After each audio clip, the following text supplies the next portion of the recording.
NFL Live Studios and Jim Lampley. This is the Domino's Pizza NFL Live Halftime Report, brought to you by Domino's Pizza, where you always get great pizza, plus something for nothing.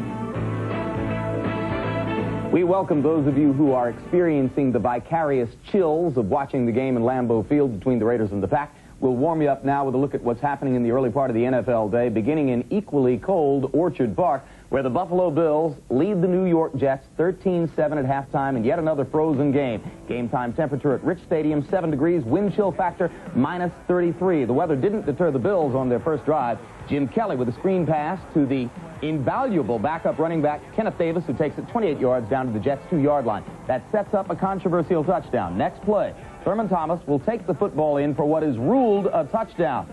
But as you'll see on this replay, Thomas is juggling the football pretty clearly before he reaches the goal line. Ball went out of the end zone. Jets players signaled touchback, and officials stepped in and ruled no. Touchdown, 7-0 Bills.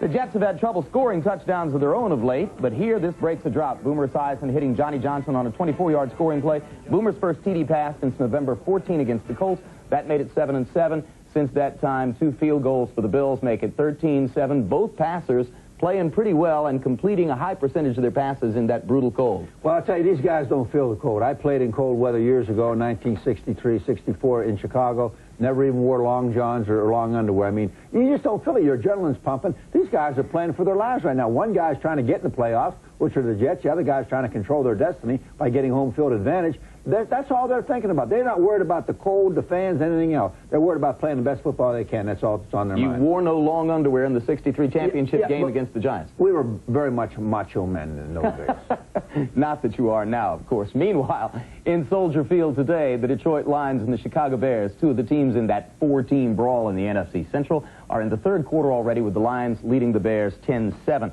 And the game that you are watching, as you well know, Edgar Bennett's 1-yard touchdown is the difference so far as the Green Bay Packers lead the Raiders 7-0. Another brilliant day, 4 catches already for Sterling Sharp. Well, I can't say enough about him because he keeps doing it under pressure, Jim. He's going to be double-teamed most of the time. If they don't double-team, if they find a way to isolate him one-on-one, he's going to beat that guy. That's all there is to it. This guy, to me, and you got to put him in the class with all the great receivers in the league. And I know everybody will talk about Rice, and he's great.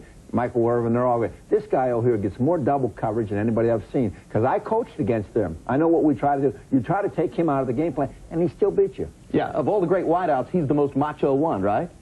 He probably doesn't have long underwear on today either. New Orleans against Philadelphia. Philadelphia must win to stay in the playoff hunt. Not so New Orleans, and it's 18-12 Eagles at halftime. Bubby Brister has 2 touchdown passes there. Atlanta must win in Cincinnati to stay alive, but the Bengals with David Klingler throwing 2 touchdown passes lead 14-7. Klingler entered the game with only 3 to this point in the season. And in Foxborough, the New England Patriots have produced their most explosive half of the season. They led 17-0 at halftime against Indianapolis. Game now into the third quarter. Bill Parcells and the Pats looking for a 3rd consecutive victory. It hasn't happened in New England since 1988. Opening drive, Leonard Russell rushed for 44 yards, capped it with this 2-yard TD. All in all, 13 carries for 96 yards in the first quarter for Russell. Here he gains 19 yards on a later play, putting him over 1,000 yards rushing for the season. First Patriot to do it since John Stevens in 88, but later Russell was forced to the sideline with a shoulder injury. We're told he will return. Now, closing seconds the first half, as you can see. First, Drew Bledsoe hits Ben Coates with this 28-yarder to take it down to the 1-yard line with 9 seconds left on the clock. Then a bit of a gamble. Play fake, throw on the back line of the end zone to the other tight end, Marv Cook. The touchdown that made it 17-0. Rick Myers gotten more attention, but Drew Bledsoe continues to work. Progress, little by little. He's getting the job done. He's taking the coaching very well. He's taking 1 step at a time. He's got the offense under control, and he's doing a great job. The new cry going around the NFL, I can hear it coming out next week. Break up the Patriots. They're too powerful. Parcells has done too good a job. Because if Miami doesn't take care of business tomorrow night against San Diego, they could go in and face a New England buzzsaw. They will have their hands full in cold weather up in New England. There's no question about that. Indeed. Coming up, we'll preview our New Year's Day Bowl lineup on NBC. That'll be next after these messages from your local station.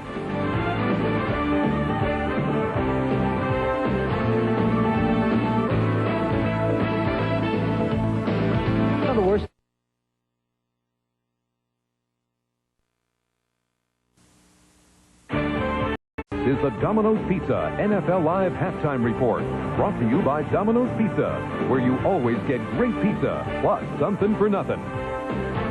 Welcome back. 6 days from now, New Year's Day, the NFL steps aside as college football settles its national championship. We'll bring you a full day of coverage.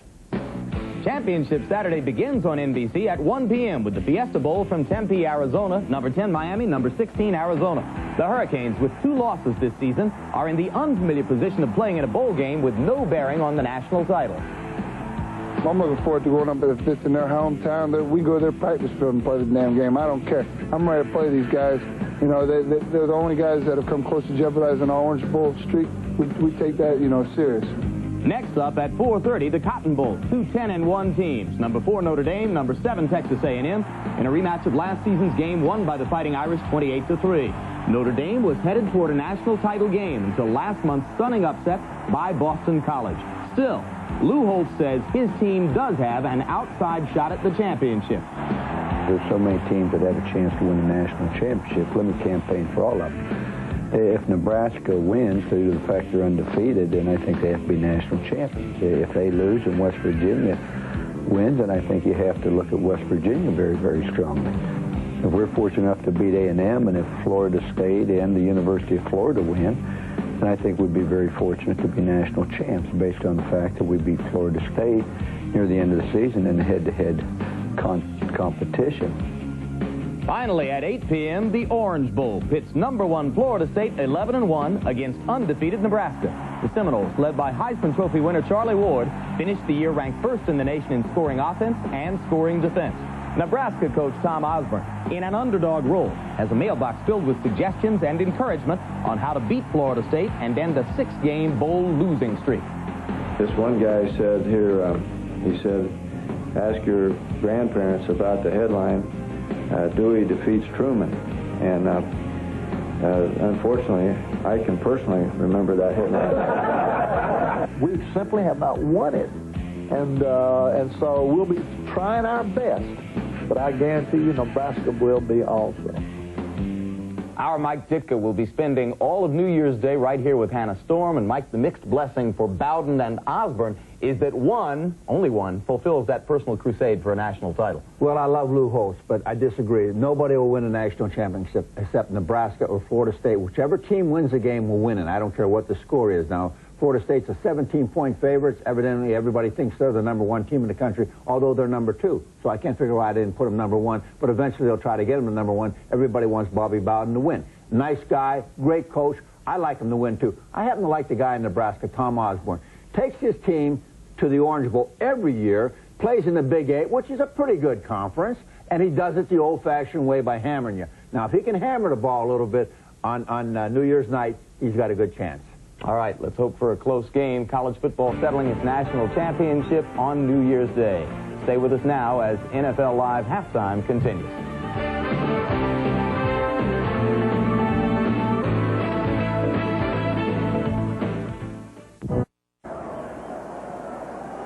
Back at frigid Lambeau Field, and you might imagine not a lot of offense with a -9 wind chill factor. The Packers out in front of the Raiders at halftime by a score of 7-0. Dan Hicks and Joe Gibbs back here at our toasty warm booth.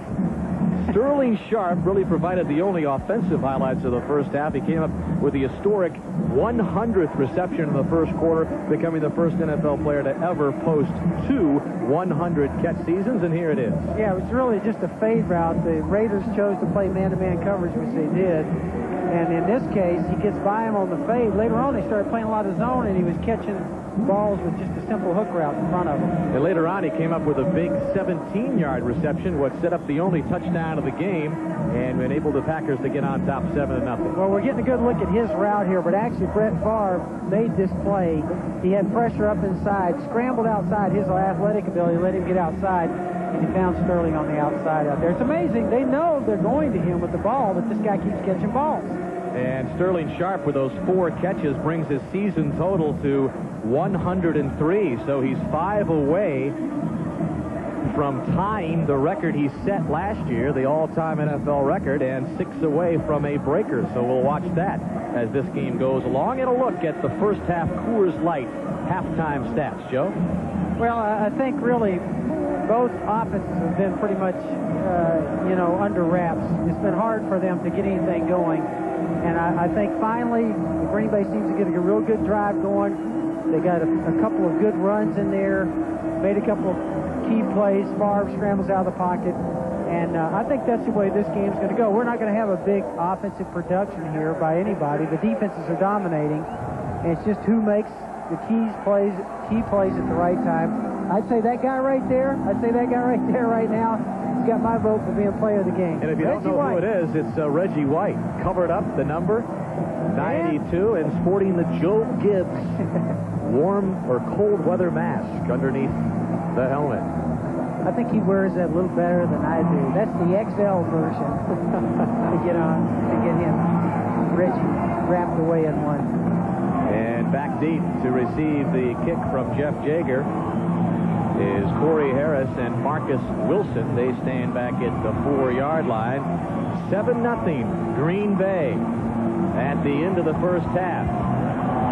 The only touchdown, the Edgar Bennett 1-yard run coming off the Sterling Sharp 17-yard reception, what set it up. And this is Marcus Wilson who brings it out for Green Bay. And Green Bay will begin at the 26, 1st and 10. Brett Favre. And the numbers for Brett Favre in the first half, he was 8 of 20 for 104 yards.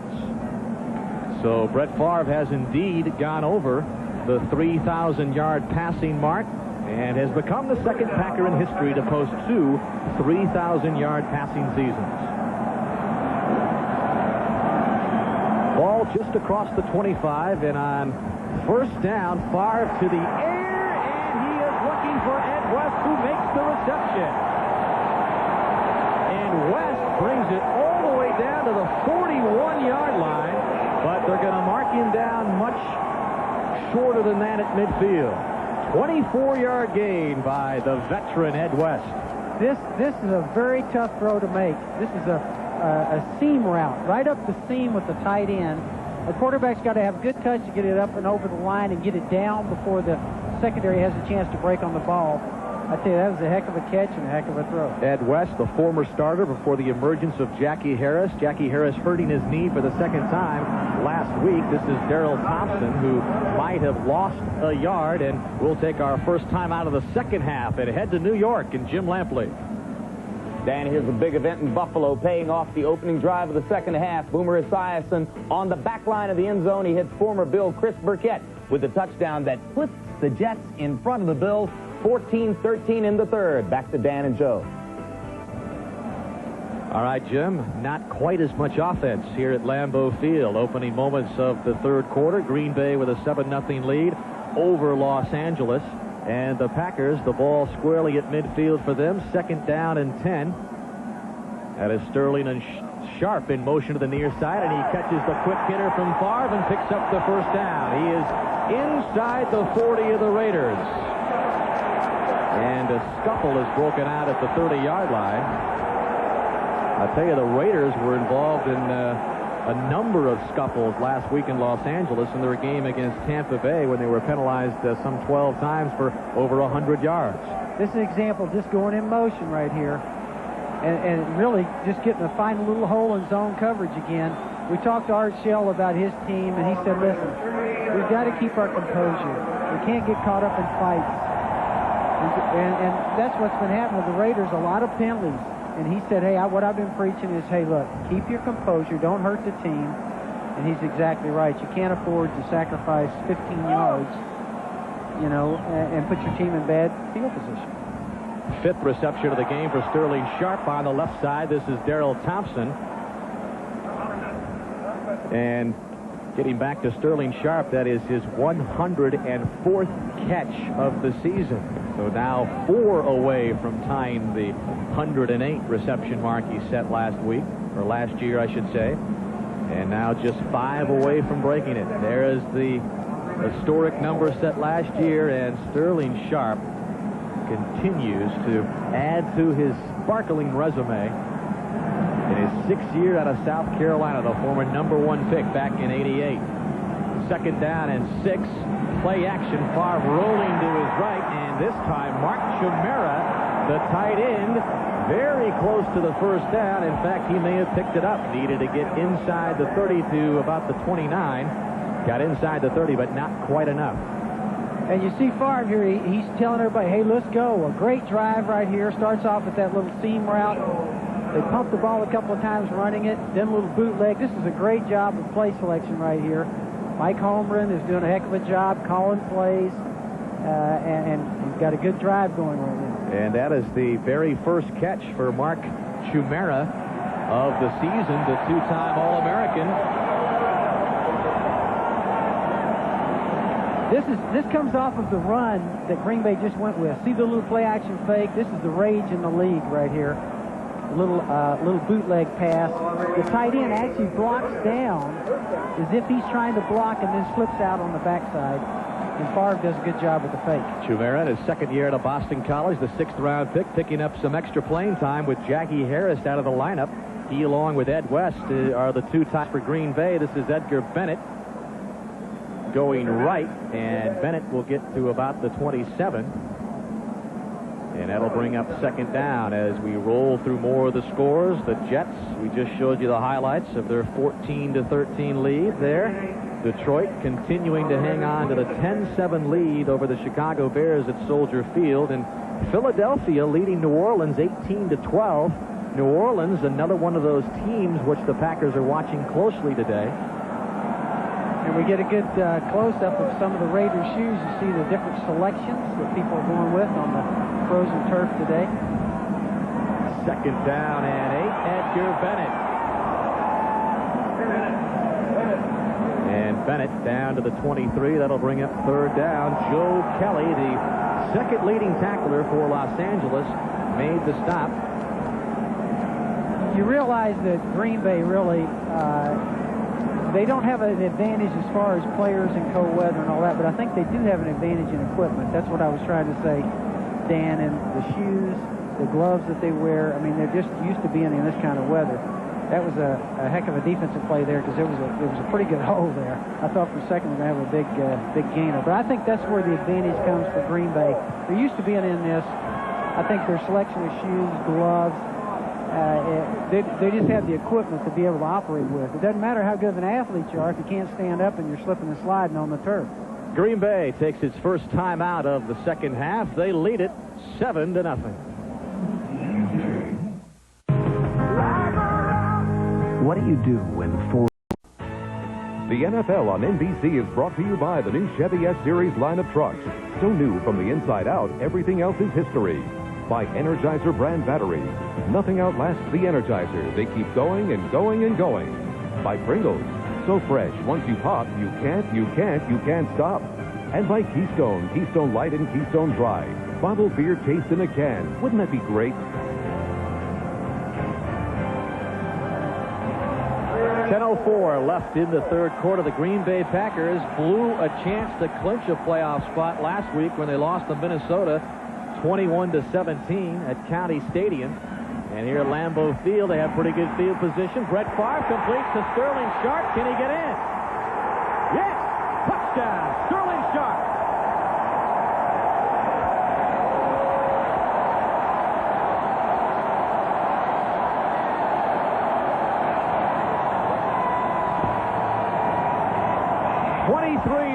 On the strike from Favre to Sharp.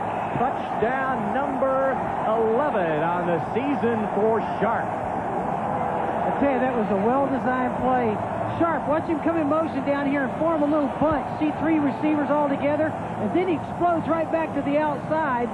The defense couldn't react to that. They were in man coverage and couldn't get off of it quick enough to pick it back up at the end and got the ball in the flat. Well, that was Eddie Anderson who had a shot at Sharp, and the reaction from Brett Favre. He likes the call. He's telling the coach, hey, good call. Jackie's point after is good, and Green Bay a step closer to its first playoff berth since 1972. They extend it to 14-0. At Geo, we've thought a lot about safety. That's why Geo Prism comes. The receiver comes in motion like this and winds up behind two other receivers. It causes confusion by the defense, and then he just simply shot right back out in the flat, catches the ball, makes a great run, and then, of course, you see his quarterback loves it, and then he turns around to his coach right there and says, hey, great call. Everybody did a good job there. Meanwhile, the Rocket, Raghib Ismail, takes the kickoff return from Jackie, gets it across the 35, but Sterling Sharp, that 23-yard strike puts him over the 100-yard mark for the 5th time this season, 24 career as you look at the scoring drive, and right now Sterling Sharp has 105 receptions this season. He may get that mark of 108 he set last year and maybe surpass it. Meanwhile, the Raiders, they're also looking for a playoff spot, a wild card spot. They trail it 14-0, 1st and 10 from the 36. And Hostetler feels the pressure. Tony Bennett just ran over Hostetler. 5th sack of the year for Bennett. Green Bay's been good pressure all day anyway, Dan. And now that down 14-0, really, I think Green Bay's just saying, hey, we're not going to worry about the run. Raiders have not been able to run, and they're putting tremendous pressure. It looks like in this case they may have got Haas in this case, because I tell you, that was a big hit when he came in there, Dan, the way he hit him. You see Art Shell coming out to check out his quarterback. I was going to say, you don't see Art Shell come out of the field much at all, but he's out there now as Hostetler is still down. And Vince Evans, the 14-year veteran out of the USC, has begun to warm up on the sidelines. We talked about before the game that really we felt like the offense, when you talk to everybody with the Raiders, that it was going to fall on Hostetler's shoulders. And here he's trying to make a play. And see, he just held the ball there, Dan. When you hold the ball that long, and that means that things are covered downfield. And you get your quarterback, anytime you don't go back and right now set, throw, and you start holding that ball and working that ball in your hands like that, the pass rush is having a chance to get to you. He didn't even see him coming from his blind side. Hostetler, in the process, the hit by Bennett, fumbled the football, and it was the right tackle, a heads-up play by Bruce Wilkerson, who recovered it. But Bennett, with his 5th sack of the year, has put the Raiders in a deep hole, 2nd down and 16, and it's good to see Haas at least upright, but you can see by the expression on his face. Yeah. You got a good picture there of his eyes. I think he's dazed a little bit right now. He was looking to his left. He never saw the pass rush coming from the right, and that's the reason why quarterbacks these guys have to be mentally tough, Dan. They're normally in positions where they're not defending themselves. In other words, he's not like a offensive lineman or a linebacker here looking to defend himself. He's trying to throw a football, and as he starts forward to throw, gets hit in a bad position right there. That's how you can get hurt.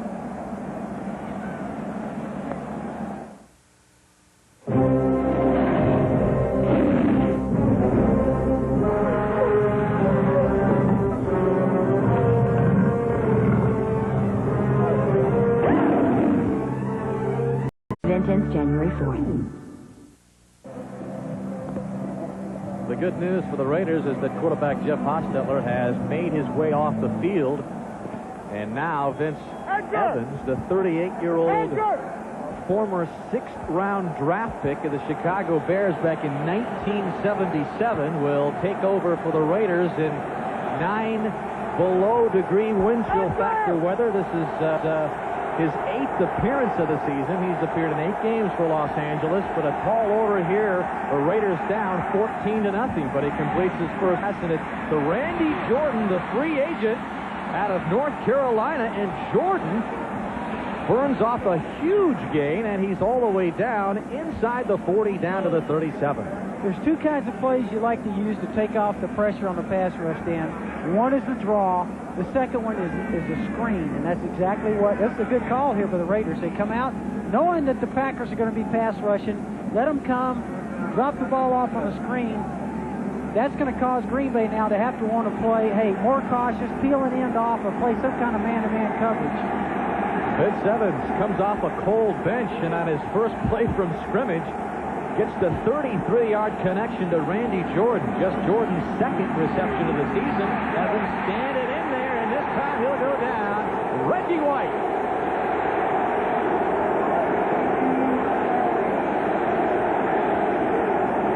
What's really tough here, too, Dan, think about Vince Evans sitting on the sideline for a half, freezing over there, coming in the game and now having to play. What's Reggie on the bull rush right here? Is that a classic example of taking a guy and just walking him back? And the guys that he's walking back there weigh 300 pounds. That's what's amazing about this. Second sack of the afternoon for Reggie White. And now it's 2nd down and 20 for the Raiders. The ball moved back to the 47. Hostetler is still a little woozy on the sidelines. And Evans can run. And he gets knocked at the 45. Took a tremendous shot. But the 38-year-old bounces up off the frozen turf. And a Packer is down injured. That is Tony Bennett, flat on his back at the 45. And perhaps it was Bennett who put the hit on Vince Evans. Well, you see the pressure here again. Now, Evans is a good runner and a good scrambler. He gets out of the pocket. Guess who's chasing him there? 92. Run fast, Vince. That guy's 310 pounds. He can run about 4'6" himself. I tell you, I wouldn't have given Vince Evans much of a chance to get up and walk away from that one. So it's instead Tony Bennett, 6'2", 243-yard linebacker, who put the hit on Evans, who's slow in getting up. Well, we're seeing guys lay it on the line here. Bennett gets the big head on Hostetler. Now he comes all the way back across the field. He gets hit. We're carrying him off here in Green Bay, I tell you. Hostetler warming up on the sidelines, trying to get his thoughts together after the huge sack just a few moments ago.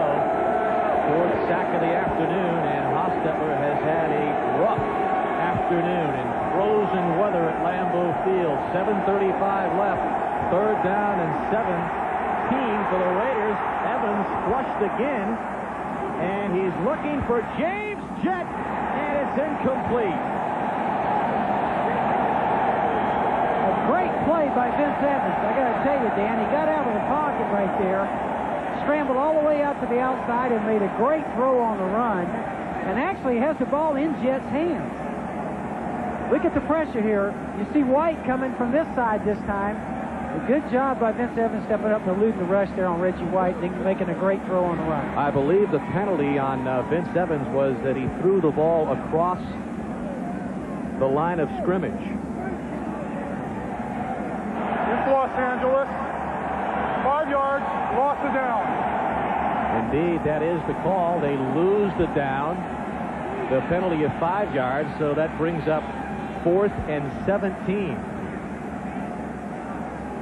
As this sun goes down, Dan, too, you're going to start to see the shadows now are all the way out at almost half to the 50-yard line. As we take a look at Evans here and see if he is across the line of scrimmage. Yep, it looks like he is. A good 2 yards. But as this sun goes down, it's going to get colder and colder. This field's going to really ice up as the shadows here and the sun goes down over the stadium. Well, Mike Pryor for Green Bay stands in the shadows at the 10. Jeff Gossett's punt, low spiraling shot that goes out of bounds. And they will mark it at the the 17-yard line. 7:19 left in the 3rd quarter. Green Bay up by 14.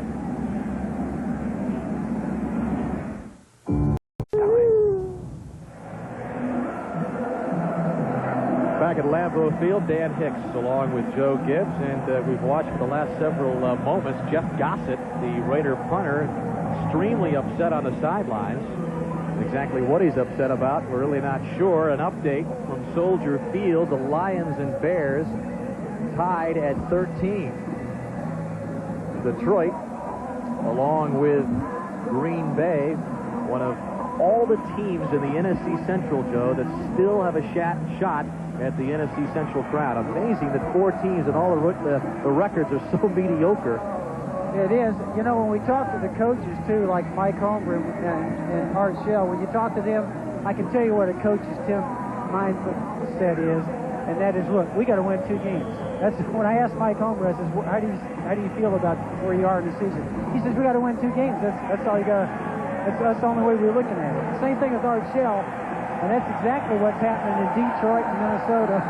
Everybody's saying the exact same thing. Well, the Bears just kicked an extra point. They lead it 14-13 now at Soldier Field. And this is Daryl Thompson on the first down call, and Thompson gets it close to the 25.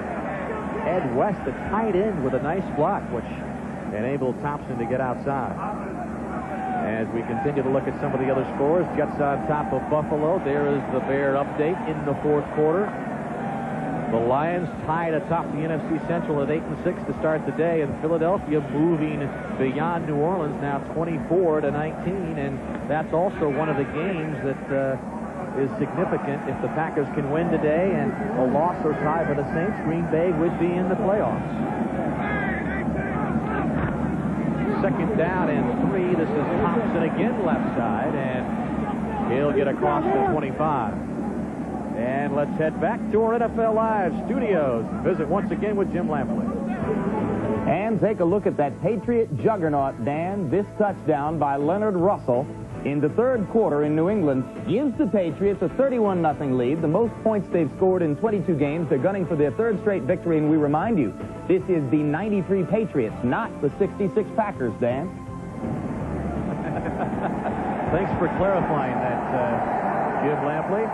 Here at Lambeau Field, the 93 version of the Packers up 14-0. The report on Jeff Hostetler is that he is dizzy and still feeling a little woozy on third down and 1. Daryl Thompson, I believe, is short of the first down marker for Green Bay. Well, we talked about this is one of the times in the game, this is what we were talking about, when you need to run the football. I mean, you're up 14-0. You won't eat the clock up. You're deep in your own territory. That's the reason why the running game, no matter what we say about passing and the quarterbacks and all that, you need to run the game in December. You need the running game to go in December. And those are the kind of teams that will wind up doing well in the playoffs, ones that they're well-balanced and can run. And you've seen several times today that Green Bay's got in trouble, and so are the Raiders on third and shorts. They can't pick it up running. Well, the Packers short of the first down. The Raiders, we mentioned, 25th in the NFL in rushing, and the Packers not much better at 22. Tim Brown calls for the fair catch at the 38. So really, two rushing attacks, Joe, on the field today that haven't done much at all. Yeah, and I can tell you from the Al Davis's mindset, and he is the central thread on this team right here. He's been the one that's gone through that organization for years and years and years. He's a very unusual guy. He's really owner, coach, general manager, a little bit of everything in certain ways. Don't take anything away from their coaching staff. But he believes in running the football, and they've got themselves in a situation this year where they can't run. And I know that that is not the Raiders' game plan, mindset. Well, you saw Vince Evans run onto the field again. He is in for Jeff Hostetler, who is still dazed on the Raiders sideline. This time, Evans will begin 1st and 10 from the 39, and he'll throw on first down to the near side. Tim Brown looks like he picked up the first down. Needed to get across the 49 close to midfield. Terrell Buckley on the coverage of Tim Brown. You're going to see just a simple hitch route on the outside here. And with Green Bay playing back, that's a very effective route. I'll tell you, Vince Evans has pulled off some miracles in his life. They're certainly going to ask him to pull one off right here. Down 14-0, frozen field, been on the sidelines for a half.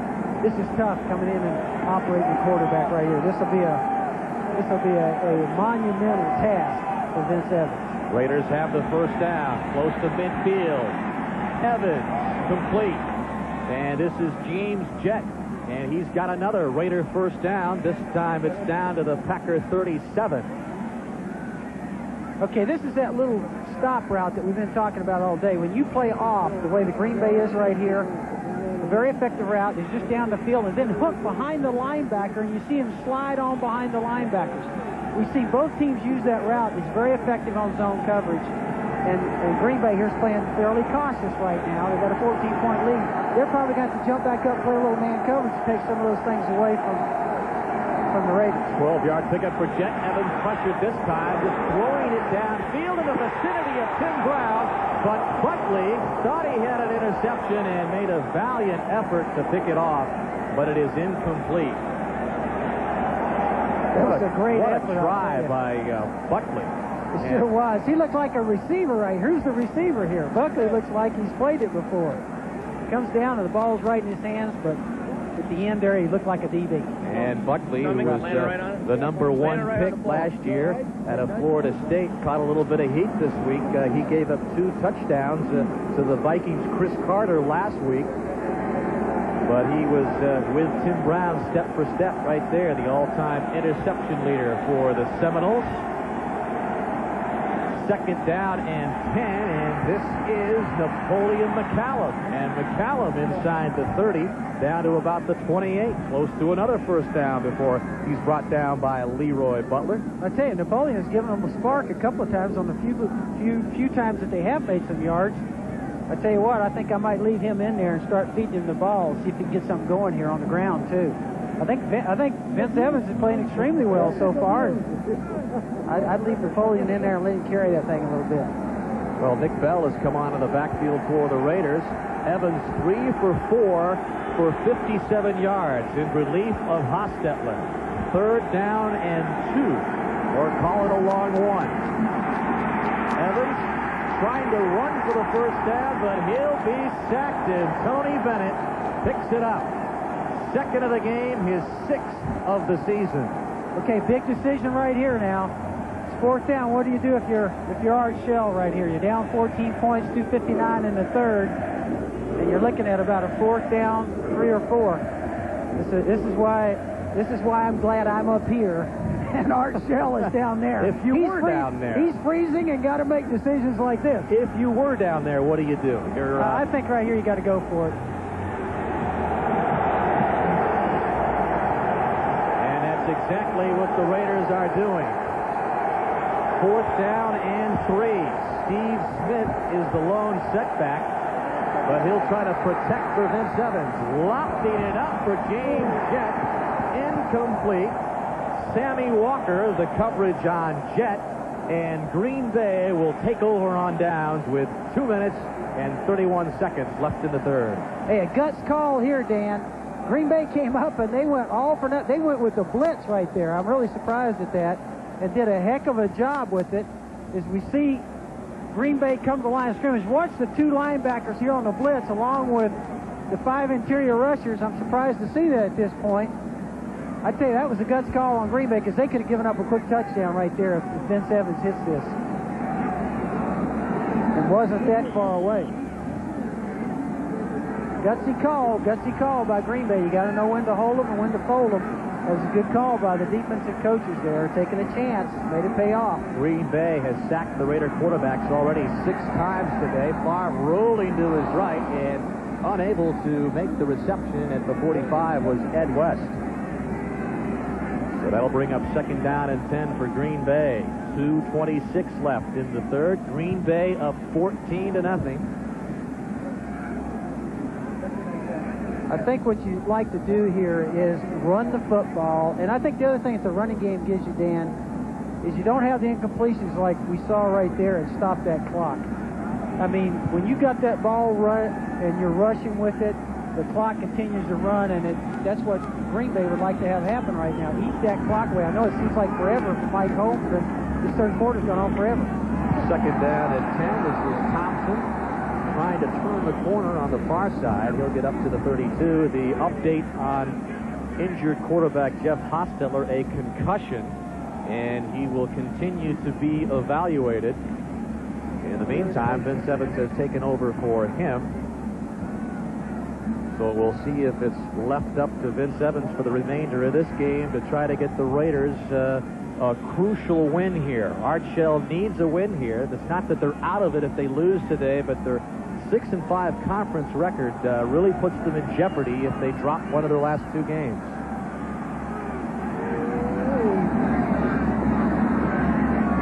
Favre's pass on 3rd and 8 almost picked off by Derek Hoskins. It was intended for Sterling Sharp. I think at the last second here, Brett Favre saw a Raider from the inside and did a good job of pulling that ball down and putting it right into the ground, because I tell you, that was dangerous right there. The Raiders had a free safety sitting in the middle. He was ready to break on anything, and Brett Favre made a good decision there. It's what Mike Holmes talked about. He just needs to pick up confidence as he goes. and experience as he goes, and that was an example of making a good play right there. Tim Brown will get a chance. No, it'll run by him down to the 23, so not a bad punt at all for Brian Wagner. As a little scuffle, an extracurricular activity emerges at about the 35-yard line. Broken up in a hurry. And there's another look at the playoff picture. A win today and a loss by the Steelers, Jets, and a Chiefs win over the Broncos clinches a berth for Los Angeles. But Art Shell says we can't worry about what the rest of the guys are doing. We got to win. Art Shell just says, let's win, baby, win. That's what it... And the playoff picture for the Packers, win the last two. They are the division champions. Win today, coupled by either a loss by the Saints, Vikings, or Lions, gets Mike Holmgren into the playoff picture. And that would be a huge accomplishment. Yes, it would. And I know that there's going to be a lot of people here celebrating if that scenario comes up today. Well, Vince Evans and the Raiders set up at the 22. Evans with time, and he's got the rocket, Raghib Ismail, and he's to the 27 for a gain of 5. That'll bring up about 2nd down and 5. As the scores continue to roll on the second to last weekend of the NFL, the Jets 14-13 leaders over Buffalo. Chicago continues with a 1-point advantage over the Lions. Eagles up by 5 over New Orleans. And the Bengals beating Atlanta in the 4th quarter. And the Patriots and Bill Parcells on their way to a 31-0 win there. Vince Evans looking for Rocket, and Ismail picks up the Raider first down. Terrell Buckley on the coverage. But Vince Evans, 38 years old, has been very impressive so far in his early relief role here for Hostetler. Yeah, he actually seems to have given the Raider offense a little spark here. I think he's playing extremely well, Dan. That was a good throw right there, all the way to the sideline. You notice on the play before that, though, that I think Green Bay's done a good job all day against the Raiders of kind of making the quarterback hold the ball back there for a while and just allowing the pass rush to get to him. What you want to see happen is the quarterback to get back and hit and throw. Get rid of it. Well, this is McCallum. And McCallum, the second effort, up close to midfield. Needed to get to the 50-yard line for the first down as time expires in the 3rd quarter. And after 3 quarters, Green Bay still with a 14-0 lead. Based on the miraculous true stories of the... Presented by authority of the National Football League and is intended for the private use of our audience. Any rebroadcast or other use of this telecast without the express written consent of the NFL is prohibited. Well, I know it's cold, Joe. I just checked the coffee that I put up here just on the table, and it's frozen. I haven't been able to take a sip of it for a quarter or so, but and look at the water out there. But it's got to be cold if your coffee you're drinking freezes up. 2nd down and 1 for the Raiders. The ball at the 49. And Evans will get the first down. Ball was at the 44. He needed to get just across the 45, and Vince Evans picks up the first down for Los Angeles. As we look at what Green Bay's defense has done the first 9 games, in the last 8 games today, 6 sacks. Well, the defense has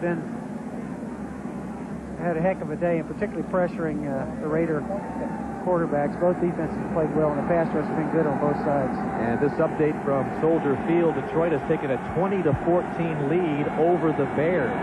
Eric Kramer has just thrown a touchdown pass. Vince Evans' pass on the far side, incomplete. It was the rookie Randy Jordan not able to gain possession. So that brings up 2nd down and 10. I tell you, they're keeping in extra guys now in pass protection. The Raiders are. Man, the back stepped up that time, and I mean leveled one of the pass rushers. I think the Raiders now are keeping more guys in to try and help Evans in this case and try and shore up the pass protection. They're keeping their backs in, trying to help. And we've just been told that Jeff Hostetler has been taken to the hospital. There's been no indication of a touchdown. The Raiders are saying the ball was down back at the 28. Butler gets the touchdown.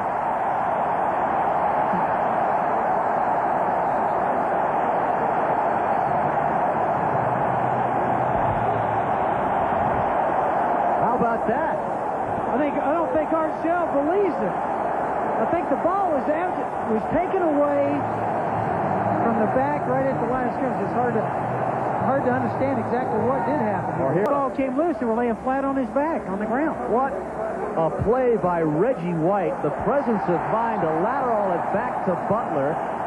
The Packers, with a touchdown by Butler, are up 20-0, now 21-0.